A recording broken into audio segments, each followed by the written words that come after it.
আমাদের হরিচাঁদ ঠাকুর যে সময়ে জন্মগ্রহণ করেছেন সেই সময়ের প্রেক্ষাপটটা কেমন ছিল আমি সেই উদ্দেশ্যে কিছু কথা বলবো।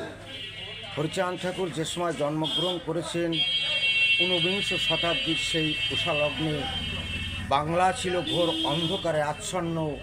তখনও দেশে আধুনিক শিক্ষার দুয়ার উন্মুক্ত হয়নি। দেশ ডুবে আছে নিরক্ষরতায়। দেশের শাসক বিদেশি সুকৌশলে শোষণ করা ছাড়া মানুষের প্রতি তার কোনো দায়বদ্ধতা নেই। তাদের সহায়ক হিসেবে কাজ করছে নায়েব গমস্তা জমিদারেরা। গরিবের হাহাকারে বিদীর্ণ বাতাস।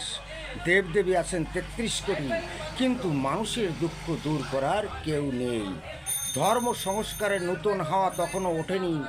ফলে প্রাচীন গোড়ামি ধর্ম অন্ধতায় আটকে আছে প্রগতির চাকা। ছোঁয়াছুঁই ভেদাভেদের গণ্ডিতে আবদ্ধ মানুষ মানুষের থেকে বিচ্ছিন্ন। সেই অনৈক্যের ছিদ্র পথে আরও ধ্বংসের পথে যাচ্ছে সমাজ। হরিচাঁদ ঠাকুর দেখলেন ধর্মের নামে খুঁটিনাটি ও অন্ধ আচারে মগ্ন মানুষ। দীক্ষাহীন ব্যক্তির হাতের জল গ্রহণযোগ্য নয় এ বিধান আউড়ে গুরুরা সুকৌশলে নিজেদের আখের গুছিয়ে নিচ্ছে। অন্য দীক্ষা হয়েছে গুরু বা গোসাইয়ের শোষণের হাতিয়ার। সেই দীক্ষা মানুষকে কোনো ভালো জায়গায় পৌঁছে দিচ্ছে না। অন্যদিকে তীর্থ ভ্রমণে পুণ্যের লোভ দেখিয়ে সমাজে চলছে আর এক ধরনের শোষণ। নায়েব জমিদারেরা স্বীয় স্বার্থে কতটা নৃশংস হতে পারে সে উদাহরণ তো রয়েছে নিজেদের পরিবারেই। এমনই একটা পরিস্থিতিতে যে কোনো বিদ্রোহী মন চাইবে সমাজটাকে বদলাতে।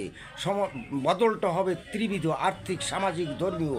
এর জন্য চাই নতুন পত্রিকা, চাই নতুন ভাবনা, মূল্যবোধ। এ বড় সহজ কাজ নয়, কিন্তু কেউ কেউ কঠিন কাজকে সহজ করার প্রতিভা নিয়ে এই পৃথিবীতে আসেন।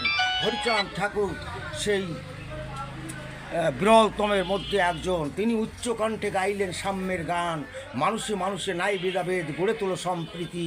হরিগুরুচাঁদ শিখাইল এই মানব ভজন রীতি।